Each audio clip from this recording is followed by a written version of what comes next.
फोड़कर उसके अंदर का फल निकालकर उस फल को शिवलिंग पर चढ़ाकर 1 लोटा जल शंकर भगवान को समर्पित कर कर आइए। दिन होना चाहिए मंगलवार। कौन सा दिन होना चाहिए? जम के बोलो जरा, मंगलवार। समर्पित करो। उसके बाद में आप विवाह के लिए अगर समर्पित करे हैं तो विवाह में देरी नहीं होगी। व्यवसाय और व्यापार के लिए या नौकरी के लिए समर्पित करे हैं तो उसमें देरी नहीं होगी। एक पत्र में आया है, सुन लीजिए, बड़ा सुंदर संवाद है। शिव महापुराण की कथा कहती है, मंगलवार को अगर शिव जी के मंदिर में, शंकर के मंदिर में जाकर 1 लोटा पानी चढ़ाया जाता है तो हमारे कार्य में उन्नति होती है। हाथ में जल का पात्र हो, शंकर के मंदिर में जब तुम जा रहे हो, शिव के पास जब पहुंचो, जल से हाथ, ये लोटा जब जल का तुम बाबा को समर्पित कर रहे हो, जल चढ़ा रहे हो, उस समय पर बाबा से जरूर कहो, बाबा बहुत दिन हो गए, बहुत दुखी हूं, ए मेरे शंकर, मेरे कुबेरेश्वर महादेव, मेरे महाकाल राजा, मेरे इस हाथ को अब तुम पकड़ लो बाबा, बहुत दुखी हूं, अब तुम थाम लो बाबा।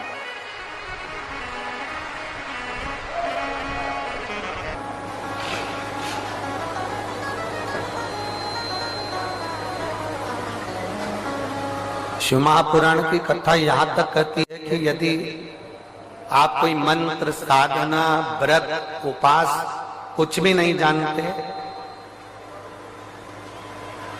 तो बेलपत्री के वृक्ष के नीचे 1 लोटा जल चढ़ाओ, प्रदोष की प्रदोष 1 घी का दीप लगाओ और बेलपत्र के वृक्ष के नीचे की मिट्टी का ही तिलक लगाओ।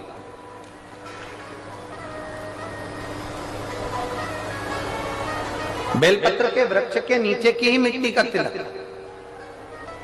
कथा हमको कहती है कि भगवान कभी भी सामग्री का भूखा नहीं रहा, भगवान भोलेनाथ भाव का भूखा रहा। भगवान शंकर को रिझाने के लिए सामग्री की जरूरत नहीं है। कोई चीज तुम पशुपति व्रत करने के लिए गई हो, थोड़ा सामान तुम्हारा घर पर छूट गया, मान लो तुम्हारा कंकु, रोली, मौली, चंदन, हल्दी कुछ घर पर छूट गया, बस एक चीज ना छूटे, जो 6 दिए हैं वो और प्रसाद के 3 हिस्से। जो प्रसाद तुम लेकर जा रहे हो उसके 3 हिस्से करने का सामान वो छूटना नहीं चाहिए। बाकी का तुम्हारी मोली घर पर छूट गई, रोली घर पर छूट गई, चंदन घर पर छूट गया, अगर तगर घर पर छूट गया, कपूर घर पर छूट गया, लोटा पानी का घर पर छूट गया, कोई सामान तुम्हारा घर पर छूट गया, चल जाएगा, बिल्कुल चलेगा। तुम उसमें चिंता मत करना कि मेरी थाली में ये नहीं।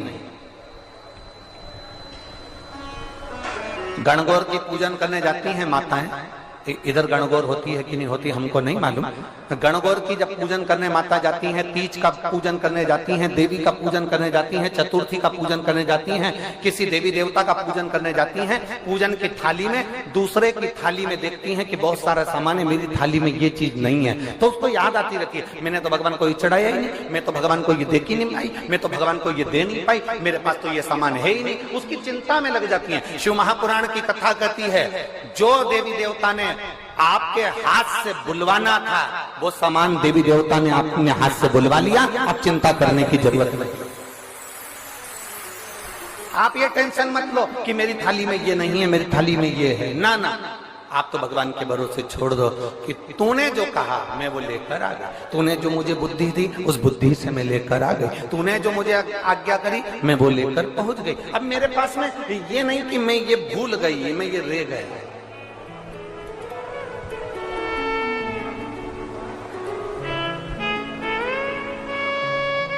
महाराज,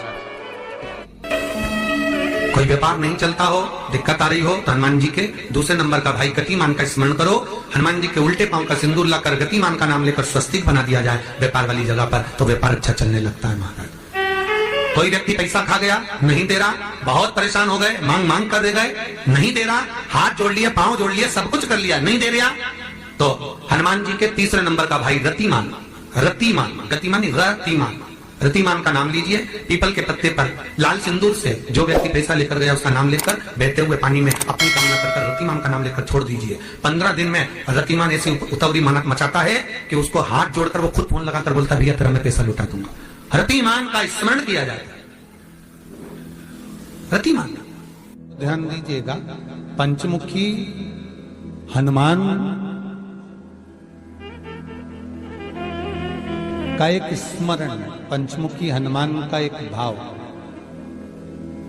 महाराज जैसे बहुत ज्यादा तकलीफ अगर व्यक्ति को हो गई है, बहुत कष्टमय जीवन चल रहा है, हार गए हर जगह से और तकलीफमय जीवन चल रहा है, तो पंचमुखी हनुमान का एक शिव महापुराण का और स्कंद पुराण का एक बड़ा सुंदर मंत्र है। उस मंत्र को आप सब एक बार हमारे साथ में बोलें। ओम नमो हनुमते रुद्र अवताराय सर्व शत्रु संहारणाय सर्व रोग हराय सर्व वशीकरणाय रामदूताय स्वाहा।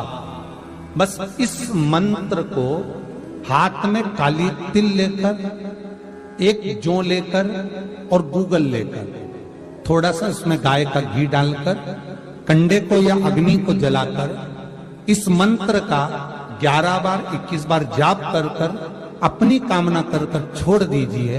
कैसा भी रोग हो, बीमारी हो, कष्ट हो, दुख हो, तकलीफ हो, 21 दिन के अंदर वो आनंद आना प्रारंभ कर देता है। इस मंत्र, स्कंद पुराण का, शिव महापुराण का यह मंत्र मूल पंचमुखी हनुमान सुख देंगे। और एक और चीज याद रखिए महाराज, यदि कोई काम के लिए जा रहे हो, कोई व्यापार के लिए जा रहे हो या नौकरी करने के लिए जा रहे हो और लगी नहीं रही, बहुत तकलीफ पा रहे हो, सर्विस ही नहीं लग रही, बहुत कष्टमय हो गया, तो निवेदन करूंगा 5 पीपल के पत्ते पर बेसन के 5 लड्डू घर में बने हुए, गाय के घी के 5 लड्डू रख लो। उस लड्डू के बीचों बीच एक आटे का दिया और उसमें तिल्ली का तेल डालकर इसी मंत्र का प्रयोग कर कर पंचमुखी हनुमान का किसी भी हनुमान के मंदिर में जाकर, दक्षिण मुखी हनुमान के मंदिर में जाकर उसको रख कर आ जाइए। इसके बाद आप उस काम के लिए जाइए, आपका काम सफल हो जाएगा। आपको किसी को नहीं कहना पड़ेगा कि हाथ जोड़ना नहीं पड़ेगा, किसी के पांव नहीं पड़ना पड़ेंगे, तुरंत काम होगा। बस इस मंत्र का स्मरण कर कर पंचमुखी हनुमान का भूतेश्वर जो मंत्र है वो सुख देने वाला। पूरी दुनिया का कोहिनूर हीरा है संस्कार, हमारी सभ्यता, हमारी वृत्ति। माता पिता कितने अरमान से पढ़ाते लिखाते हैं। 20 वर्ष तक माता पिता पढ़ा लिखा कर बेटे को राम बनाने की चेष्टा करते हैं। कितने वर्ष तक? 20 वर्ष तक। और 20 दिन की कुसंगति बेटे को रावण बना देती है। वो 20 वर्ष पर पानी फिर गया।